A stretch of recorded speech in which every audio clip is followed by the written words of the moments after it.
একটা সময় ছিল যখন মার্কেটিং কথাটা শুধুমাত্র কোনো পণ্য আদান প্রদানের ক্ষেত্রেই ব্যবহৃত হতো, অর্থাৎ মার্কেটিং মানেই সেলস বা বিক্রি। সেই কারণে সেলস বা মার্কেটিং এর বিষয়গুলো কতিপয় মানুষের মধ্যেই সীমাবদ্ধ ছিল। কিছু মানুষ সেলসের কাজ করতেন ভালোবেসে, কিছু মানুষ বাধ্য হতেন, আর বেশিরভাগ মানুষের ক্ষেত্রেই এটা ছিল অপছন্দের কাজ। কিন্তু সময় বদলেছে, আর এই সময় বদলের সাথে সাথে মার্কেটিং বিষয়টা এখন অন্যান্য কাজের সাথেও যুক্ত হয়ে পড়েছে। আপনি একজন ভালো লেখক, আপনি বই লিখেছেন, আপনার সমস্ত শক্তি, সমস্ত জ্ঞান সেই বইয়ের পিছনে আপনি ব্যয় করেছেন, কিন্তু সেই বইটি যদি মার্কেটিং না হয় তাহলে কেউ জানতেই পারবে না আপনার বইয়ের কথা। আপনি যে জ্ঞান মানুষের মধ্যে বিতরণ করতে চাইছেন, যে উদ্দেশ্য নিয়ে বইটা লিখলেন, সেটা সফল হলো না। এই কারণেই বলা হয় বেস্ট সেলিং অথর, কখনো বলা হয় না বেস্ট রাইটিং অথর। আবার আপনি একজন ভালো শিক্ষক হতে পারেন, আপনি কাউকে কিছু শেখাতে পারেন, কিন্তু দেখবেন যতক্ষণ না আপনি আপনার সেই গুণটিকে মার্কেটিং করছেন, কেউ জানবেই না আপনার কথা।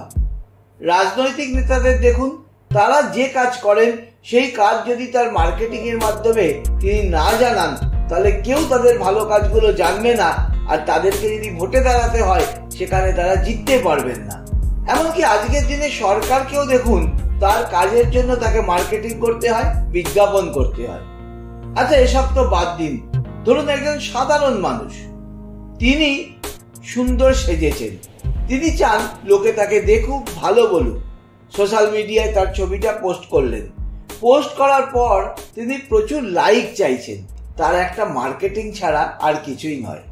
এই কারণে আমরা যারা ইউটিউব বানাই তারাও দেখবেন সবসময় বলি আমাদের কথা আরো মানুষের কাছে পৌঁছে যাক।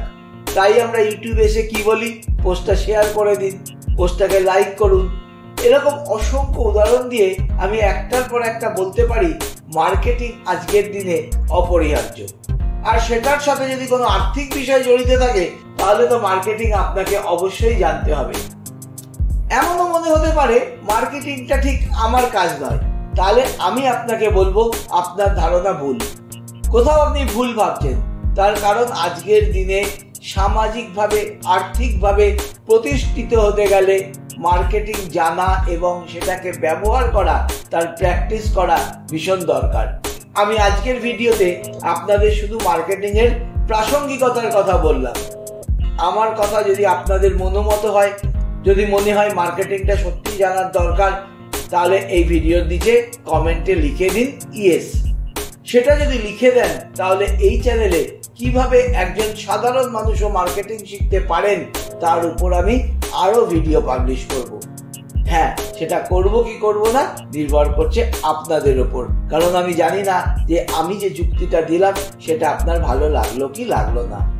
আপনি যদি লাইক করেন, শেয়ার করেন, তাহলে আমি বুঝতে পারবো যে না, আপনিও আমার সাথে একমত, আর আপনিও মার্কেটিংটা শিখতে সত্যি সত্যি আগ্রহী। আমি নিশ্চয়ই একাধিক ভিডিও এই চ্যানেলে পাবলিশ করব, যেগুলো ব্যবহার করলে আপনারা বাড়িতে বসে নিজের কাজকে আরো বেশি মানুষের কাছে পৌঁছে দিতে পারবেন।